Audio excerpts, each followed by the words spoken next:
Si apre la settimana finale di questa campagna elettorale, i candidati si avvicinano all'esito di domenica, ma tra loro sono sempre più lontani.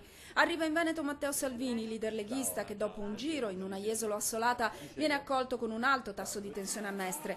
Intanto però inforca il cavallo di battaglia del suo candidato Zaia, l'autonomia.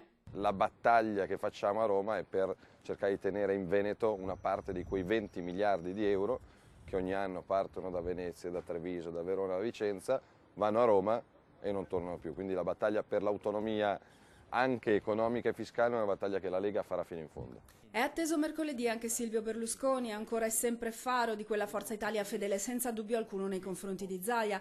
Alessandra Moretti ha terminato il tour dei 579 comuni del Veneto. Quello che mi ha colpito di più è stata un po' l'opinione che tutti i sindaci hanno espresso, il fatto di essere stati lasciati molto soli.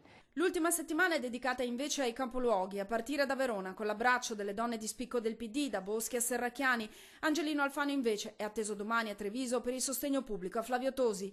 Continua lo sciopero della fame dei sostenitori di Alessio Morosin, candidato di Indipendenza Veneta, escluso dal confronto su Sky, ma protagonista di un flash mob a Mestre, dove con la colonna sonora di The Wall dei Pink Floyd è stato costruito un gigantesco cubo di Rubik, un invito ai veneti a riflettere su chi può davvero rappresentare il cambiamento. Io sono forse l'interprete migliore, almeno secondo il mio movimento, di questa scelta di cambiamento, visto che tra l'altro sono l'unico su 226 ex consiglieri regionali che già 6 anni fa ha rinunciato al vitalizio, l'unico. Mercoledì 27 Jacopo Berti del Movimento 5 Stelle raggiungerà l'isola del Mose per vedere con i propri occhi l'opera scandalo che ha ingoiato voracemente grandissime quantità di denaro pubblico con la complicità di amministratori e politici. Infine festeggia la vittoria spagnola di Podemos laurea di Lucia Coletti, la candidata di L'Altro Veneto Ora Possiamo. È la dimostrazione del fallimento delle politiche del centrodestra e del centrosinistra, spiega, una condizione favorevole alla nascita di nuove forme di governo.